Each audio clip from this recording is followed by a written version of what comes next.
Hey there everybody, my name is Keno and welcome back to your Toronto Maple Leafs franchise mode series here on the channel. Now in that last episode, it was a bit rocky, okay? We had a rocky start to the season. Things just weren't really going our way, but now I think we've really pulled it around. Marner's been tearing it up. We've had some really impressive performances by rookies who did remain with the team. And Ilya Samsonov has been very solid. Not to mention Nikita Grebyankin with 20 points in his first 20 NHL games on that top line with Matthews and Marner. He is seeming like a surefire stud for us. And Fraser Minton with 14 points in 20 games. He is also doing very well. This team is looking very good. I admit that it feels like they're missing that big piece, and with us in win now mode, we definitely want to make a move for that big piece, but we don't really have the draft capital or trade capital to really acquire a big piece, nor do we really have space unless we were to jeopardize production of our top six or progression of our rookies. I mean, we could grab some sort of top line winger to go with Matthews and Marner, but Grebyankin will find himself in the third line, Holmberg on the fourth line, Carcone out, which I don't really mind. Carcone, Yarncrow and Wheeler can find themselves out of the lineup if I so need them to. But I'm not sure about making a big move at this moment. Whether something's available at the trade deadline for us to take a jump at, that's a different story. But that's for us to find out later. Defensively, we've had some really impressive performances by Juuso Välimäki. He's eating up a whole bunch of minutes per night, putting up a decent amount of points, and he's plus on the season when we were off to a rough start. All in all, this team is starting to pull it around, and as I said, that's all in part to Ilya Samsonov with a .931 save percentage through 12 games played, 8 wins, and a .223 goals against average. This guy has been a beast since getting back on the ice with the blue and white, and I'm excited to see if he can keep it up because I'm a little nervous about what's behind him. Joe Woll, I definitely want to give him some more ice time because those first 5 games could have been a fluke, but if they weren't, we're in a bit of a rough position and maybe a trade will be necessary. But as for right now, just before we get started with the simming again, and as I said in the last video at the end of it, I do want to get a large portion of simming done in this video, possibly all the way to the trade deadline. If not, past the trade deadline, because I'm not sure what moves will be available and what capital we'll have to move. But there's one thing that we were asked to check out, and I definitely wanted to check it out in the last video, but I couldn't do much of anything because of how slow the load times were, was to check if any asking prices have dropped on our pending free agents. Now, Marner seems to have dropped a bit. He's looking for 12.7 over 6 years. And you know, I have a feeling that if I were to offer him about $12 million over the next 6 years, he'd probably take that. And that's not too bad. That extends at least a bit of our window. Having a franchise right winger signed up for 6 years at around $12 million does sound a little exorbitant, but at the same time, it's Mitch Marner. Marner, Matthews, Nylander signed up long-term, that would be amazing for us. I am considering that. John Tavares has dropped his asking price pretty significantly, honestly. He's dropped from asking for $8.8 million over 1 year to just $7.1, and I have a feeling it'll drop as the season progresses, so I'm not too keen on offering him a contract right now. I mean, I will be completely honest with you as I don't have intentions of moving on from John Tavares. I think the cap will work out perfectly for us to be able to bring back all of our pending restricted free agents and still have maybe a little bit of wiggle room to make an acquisition in the off season. As it stands right now though, I still want to wait to try and save as many dollars as we can. I mean, there's no doubt that I could offer John Tavares 1 year at 6.25 and he'll probably accept that, but there's no point right now. As for Matthew Knies, he doesn't want to accept. He's not asking for too much, 5.55 over the next 4 years, and we could extend it to around 6 years at 6.25. Again, I want to save as much money as possible, but I have an inkling that we could possibly give him 4 years, at 4.875 million, or 4 years at 4.95 million. And honestly, for Matthew Knies, is almost point per game right now, playing in a mix of middle six and top 6 minutes. That's a pretty good deal. We'll still have his restricted free agent rights at the end of this contract, so we'll still have that advanced negotiation ability and the ability to prolong the negotiations if we have to hold out. So for this, I kind of feel like this is an okay move. Maybe 4 years, 4.875 million. I think that might work. I'm going to offer Matthew Knies 4 years, 4.875 million, and we'll see if the waters are warm enough for him to resign. We also have to worry about the fact that Nick Hague will need a new contract at the end of the season, and he hasn't really gotten a lot of ice time yet, so I want to see what we have here.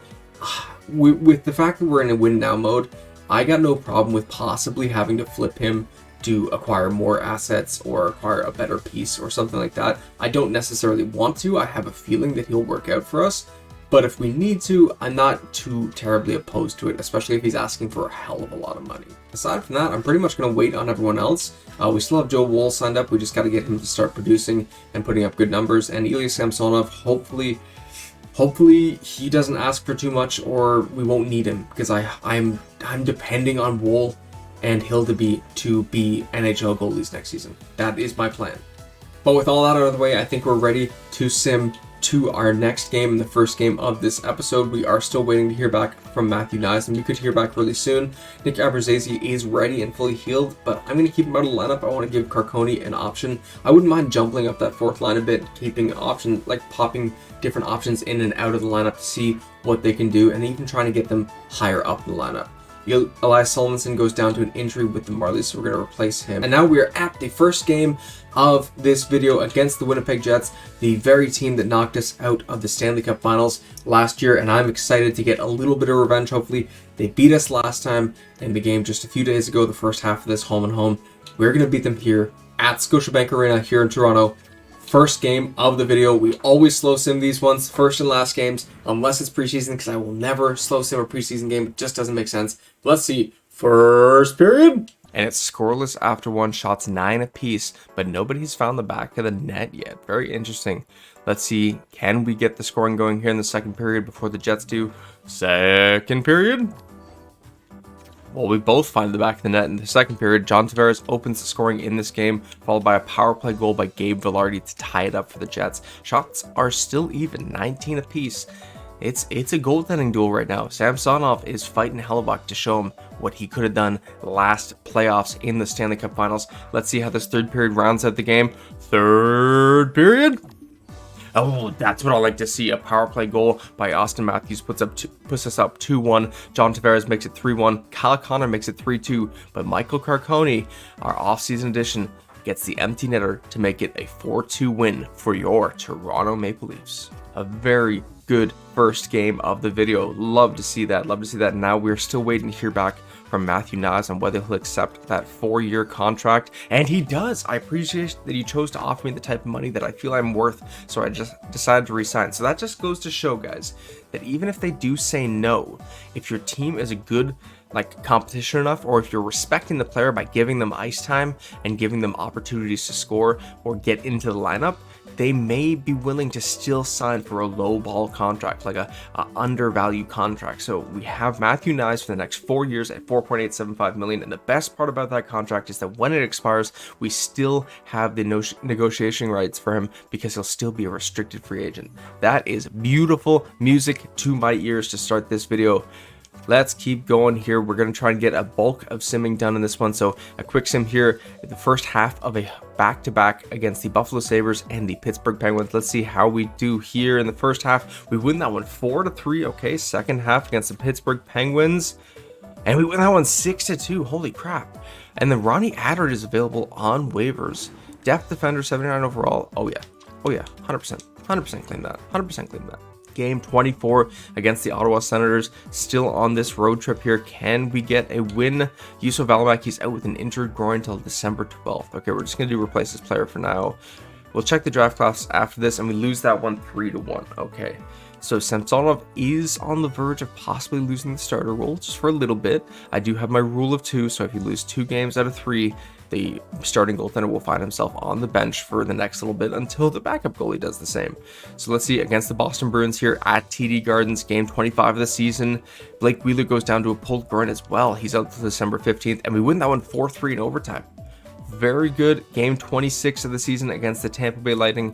At game 30, we'll take a look around the team, see how we're doing. We'll take a look at the draft. We'll do like a little quick recap, quick little almost mid-season recap, and then we'll get back to simming. But against Tampa Bay Lightning here at Amalie Arena, the last part of our road trip, can we get a win here in game 26? Rinzel is fully healed down with the Marlies, and we lose that one 3-2. So we are going to get Joe Woll some ice time again now, as Samsonov just barely drops 2 of his last 3 games. but he has been stellar. 12 wins through 18 games, 923 save percentage with a 237 goals against average.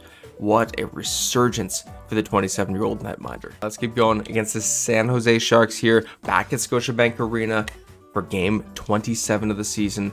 You know what? Let's slow sim this one. Let's slow sim this one because it's Joe Wool's first time back in net in almost, I think, 2 months now, or like a month or so. Let's see how we do. First period. And it's a 1-1 tie after one. Logan Couture opens the scoring for the San Jose Sharks. John Tavares ties it up just a few minutes later. Shots are 12-5 for your Toronto Maple Leafs. But we're currently tied, and I will be honest, 1 goal on 5 shots is a little nerve-wracking, but you know what? He can drop this game. This is his first time being in net in a long time. Ilya Samsonov hasn't even had him come on in relief of him yet. So let's just give him a little bit of room to grow, a little bit of room to swim and get good. Let's see, second period. All right, Arvidsson makes it 2-1 for the Sharks, but then Nyes with a shorthanded goal followed by William Nylander makes it 3-2 for your Toronto Maple Leafs. Shots 24-18, so the Sharks had a much bigger second period there, but we still held true. We still kept scoring, and Joe Wool really rounded out his game. It all depends on this third period here. Can he get his second win of the season? Third period. The Sharks tied up a goal by Nico Sturm almost 6 minutes into the game. Shots are 32-30, so the Sharks really poured it on the second half of the game there. Really poured it off, but we're headed to overtime. I'm not going to jump into it. Let's go. So overtime period. And we win it in overtime. A goal by Nick Robertson on Mackenzie Blackwood less than a minute into overtime. 32nd shot of the game for the Toronto Maple Leafs. And we go home with a nice win in the first game of a little homestand that we have here, a little 2-game homestand. So good little response from Joe Wool. It's good for him to get a win. Multiple players on the row. I don't know if that's a Marlies or Maple Leafs. Let me take a look. I'll be right back. All right, and it was the Maple Leafs. Juuso Välimäki is back in the lineup on that top line with Brett Pesce. So let's see what we can do against the Tampa Bay Lightning here. I'm going to quick sim this one because I got a lot of simming to do. Game 28 of the season here at Scotiabank Arena. William Villeneuve is hurt. We're just going to replace player. Blake Wheeler's fully healed. Let me see the score, guys. And we win that one 3-0. Oh my gosh. Okay. What a response for Joe Wool. He's gotten back into the net and he's kind of secured it now on a little road trip. First game against the Dallas Stars, game 29 of the season. Matthew Nyes got a little banged up, but he's fully healed now. We dropped that one 6-3. Okay, let's get a good bounce back. Good bounce back here against the LA Kings. Can we do it? Game 30 of the season, and we do a 6-1 win.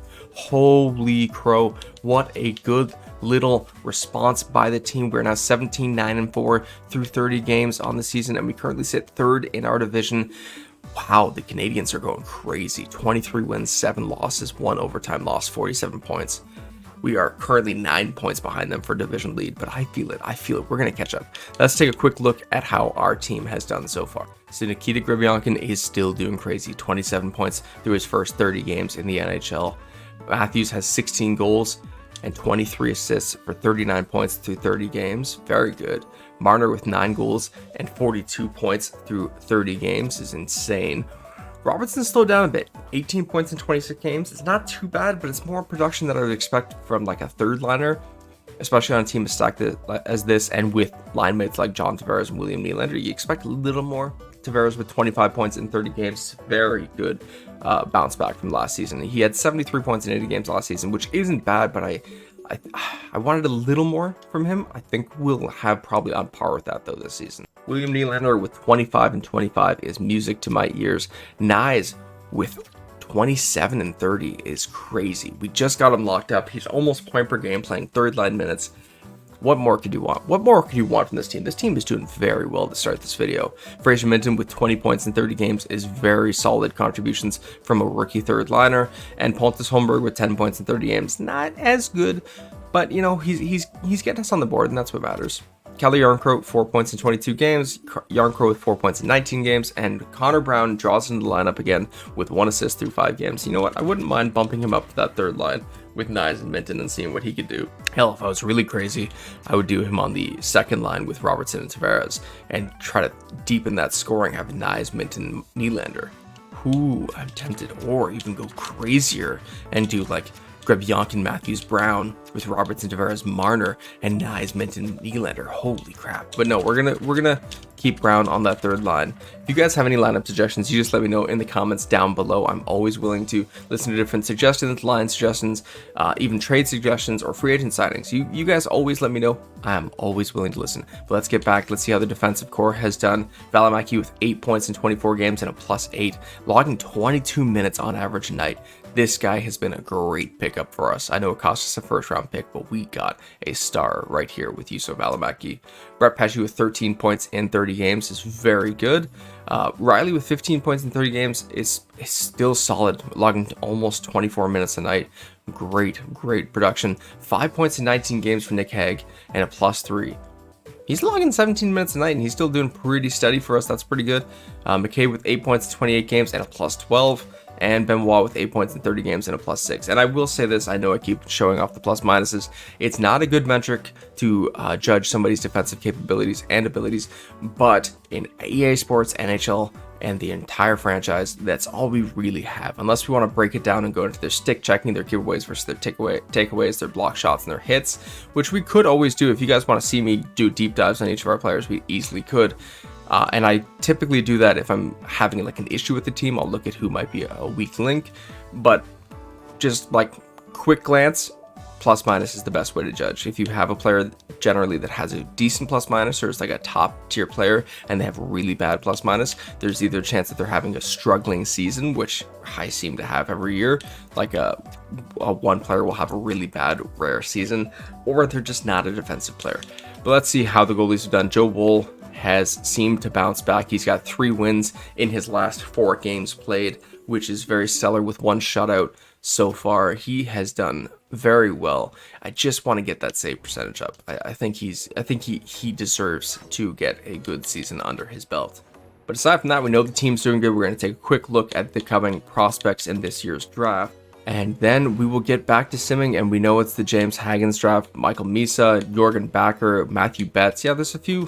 This is going to be a very deep draft. So even if we just barely miss out on the playoffs, which I doubt we will, we'll have like a top tier pick. And even if we just get into the playoffs, we'll still get a pretty damn good pick, as Jerry Dexter looks like he could be the steal of the draft. And hell, we might want to target him. Cadman Guerin.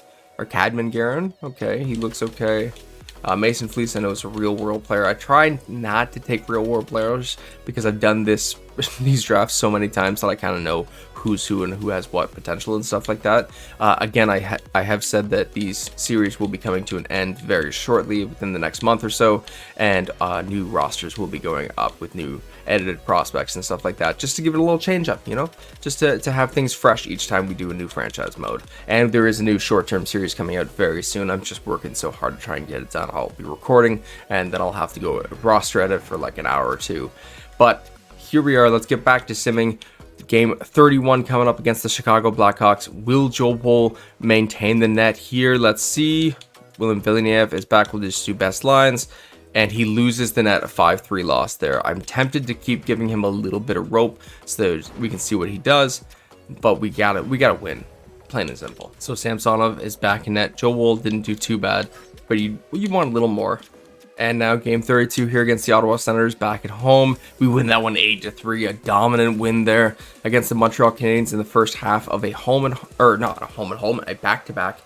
Let's see how we do. And Samsonov stands tall, a 7-1 win, second half of the back-to-back, and the first half of a home-and-home with the Philadelphia Flyers. Let's see here at Scotiabank Arena.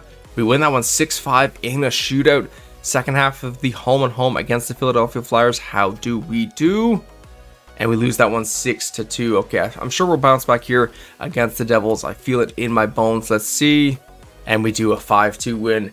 Now, I really want to beat the Oilers, and because I want to beat the Oilers so bad, we're going to jump in and slow sim this one.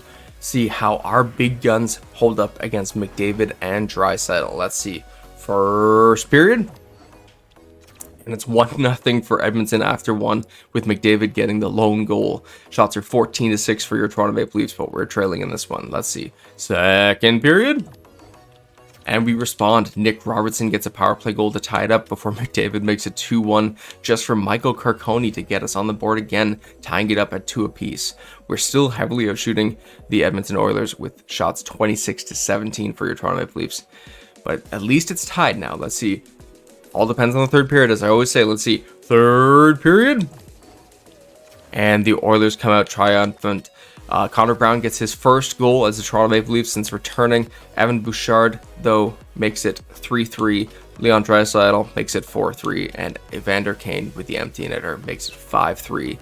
A loss for your Toronto Maple Leafs and a win for the Edmonton Oilers. And unfortunately, that also means that, wow, Matthew Knies is out till January 12th. That's not what it means. I just saw that. So let me do some line changes. It also means, though, that Ilya Samsonov isn't back in the backup role. He's had a little bit of a rocky go here. So let me make some line changes and I'll be right back.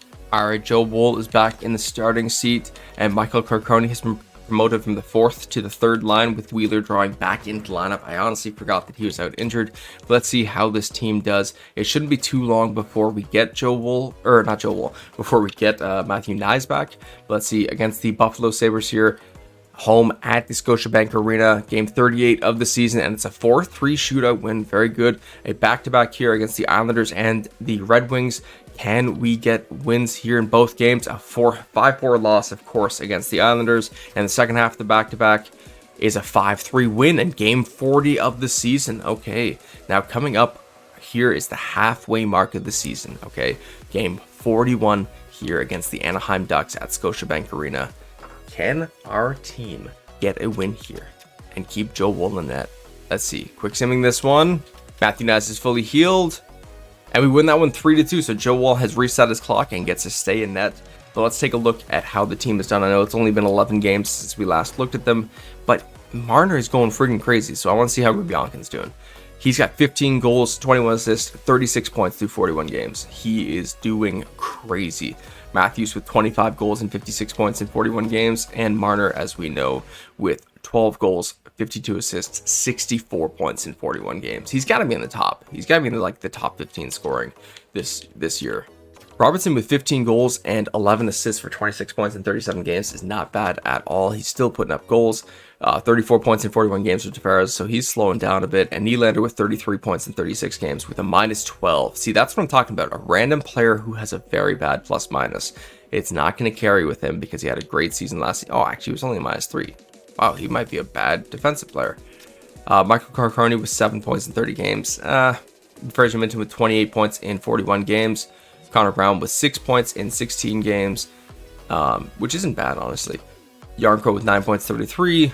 Holmberg with 15 and 41. And Wheeler with 14 and 21. Holy crap, we got to get him more ice time.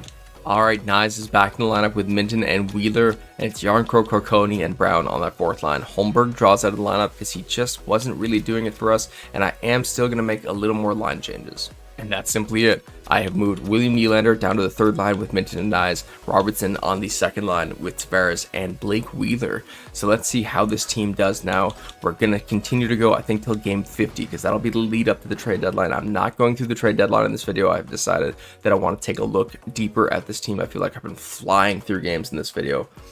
But let's see, game 42 against the Minnesota Wild. How do we fare as Joe Woll goes down to post-concussion syndrome for the next month?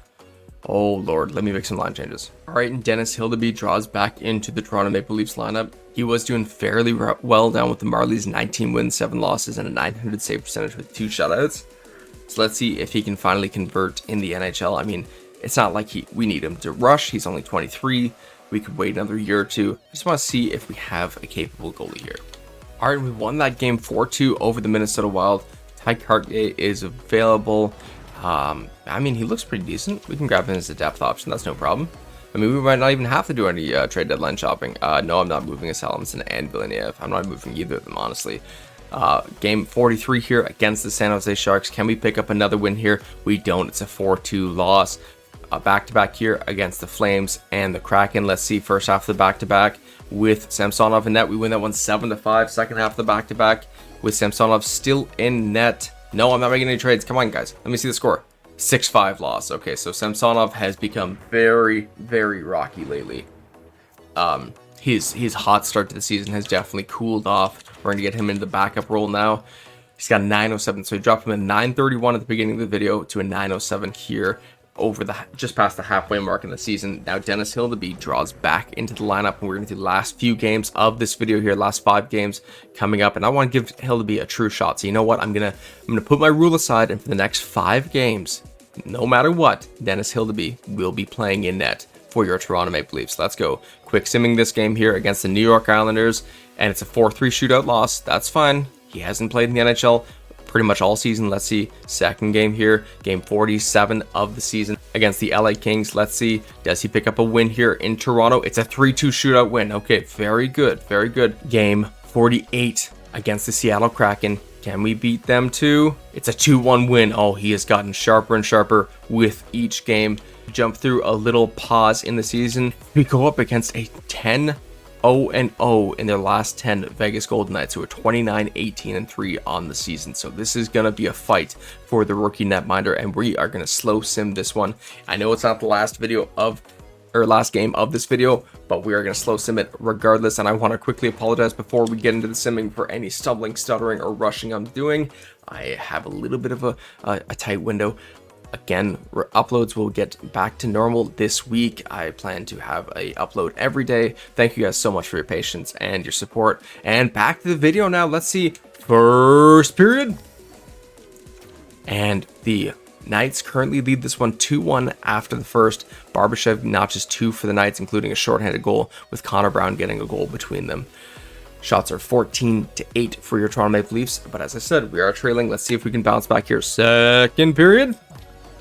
We tie it up, a goal by Mitch Marner on Robin Lehner. Shots are 30-15, so we are doubling them in shots. But the score is currently just tied. Let's see if we can get ahead here in the third period. Third period. And we do. A goal by William Nylander puts us up 3-2 and gives us the win. Shots were 42-23 to end that game there. And we end the Knights winning streak. What a good game for the whole team, and a great game for Dennis Hildeby in general. Going up against the St. Louis Blues here. Can we get another win? Keep this ball rolling in game 50. Actually, we got to slow sim this one because it is the last game of the video. I said I was going to go to game 50, and that's going to be it. Let's go. First period. And it's scoreless after one. Shots are 8-7 for your Toronto Maple Leafs. Let's see. Can we get going here? Second period. There we go. Brennan Saad opens the scoring for the St. Louis Blues, but then Matthews double dips, gets 2 goals on the board, and we currently lead this one 2-1 after 2. Shots are 21-18 for the Blues. But I think we got this one in the bag. Let's just keep the door closed. Third period. Final period of this episode.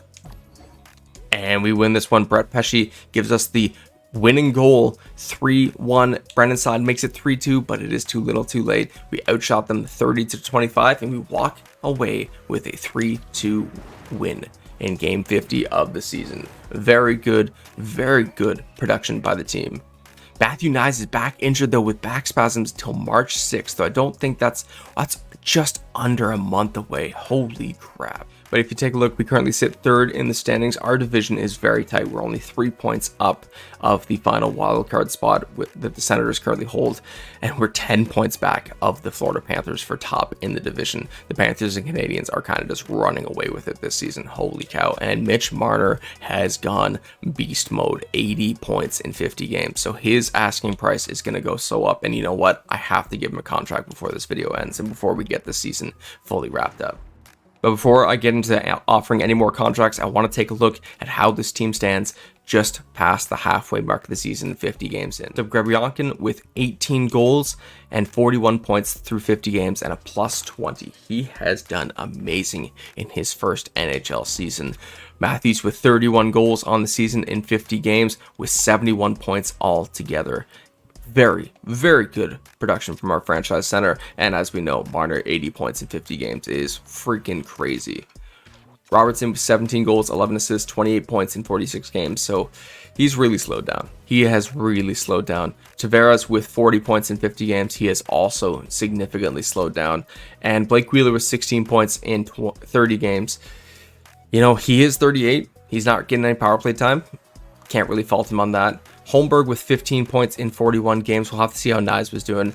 Minton, 31 points in his first 50 games. He's doing great as a rookie. Great. Nylander with 30 points in 45 games, so he's definitely struggling. And you know what? We're gonna make some quick line changes right now.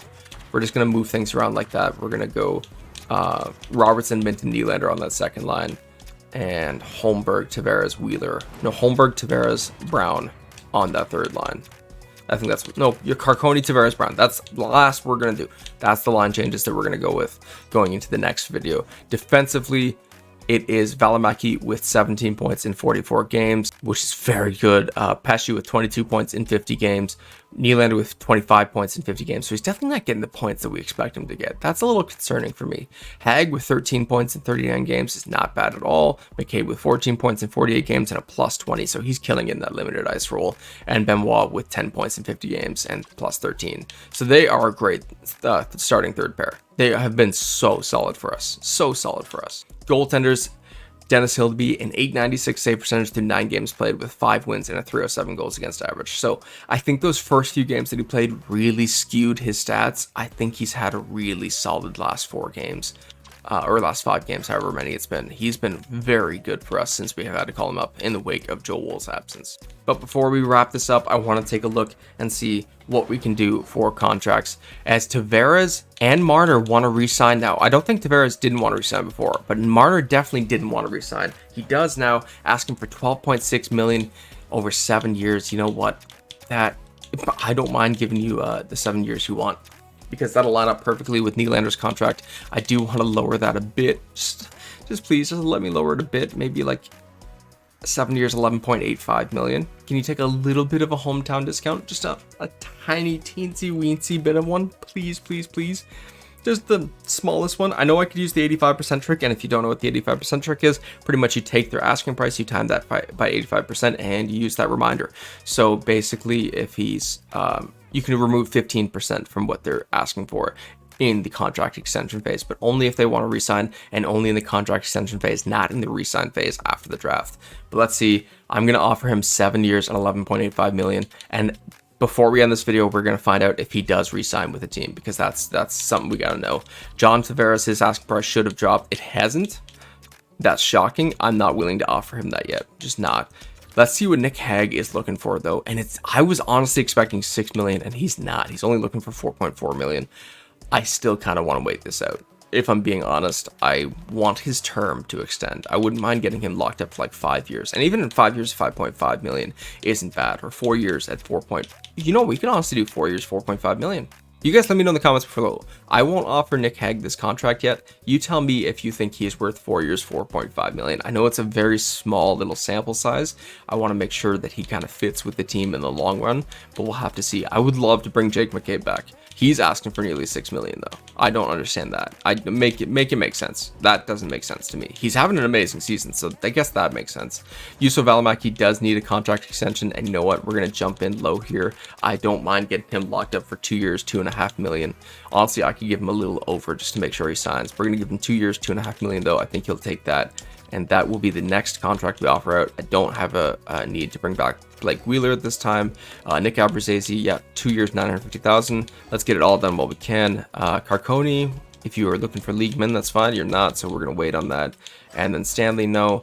Hildeby and Samsonov are ready to sign. Hildeby, yes, 2 years, 850,000. 3 years, 850,000. Let's see what we got there. And Samsonov, yes, 2 years, 1.5 million. I'll do 2 years, 1.5 million. I don't mind bringing him back. If we run 3 goalies next year again, that's no problem with me.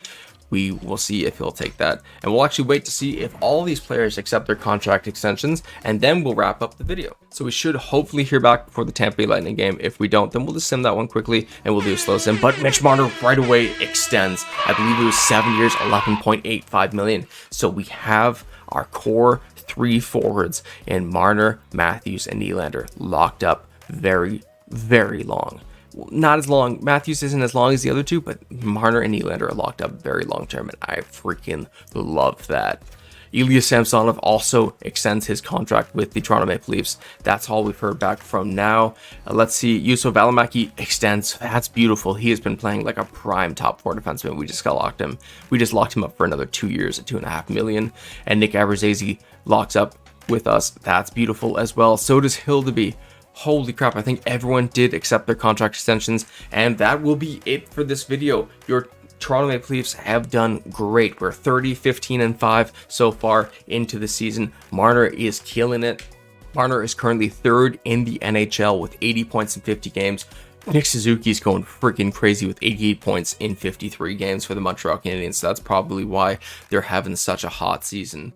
And Grebyankin is currently 3rd place in the rookie race with 41 points in 50 games. Michkov's currently in the lead with 48 and 53, but if you watch my other series, such as the Montreal Canadiens series in particular, you'll know that plus minus plays a heavy role in a player's rankings to win any trophy, really. So Nikita Grebyankin has the highest plus minus of any player here. He's got a plus 20. He's got the highest plus minus of all of these players, including the top 5. So he has a strong chance, if he keeps up this production or even goes just a little closer to that point per game threshold, he's got a very big chance of coming home with the Calder this season. And honestly, he's shooting at an insane rate. 18% shot accuracy, 18 goals on 100 shots. That's insane. Almost as insane as Maki Samoskevich, who's got 8 goals, but 19.5% shot accuracy. That, I think, is the highest of the rookies. Crazy. Okay, but that's going to wrap this one up. Thank you guys so much for joining me. If you like this video, please leave a like down below. It only lets me know what type of content you want to see more of, and I want to again apologize for being so scrambled and jumbled. I'm just trying to put out the best content I can for you guys, and sometimes, I'm not gonna lie, I feel a little guilty when I stutter so much and I have to make so many cuts. But you guys have been amazing. Getting to 100 subs this fast, I could not have imagined it, and I could not have done it without all of my amazing assistant general managers and hockey gods. Thank you guys so much. You are amazing. I will see you guys in the next video.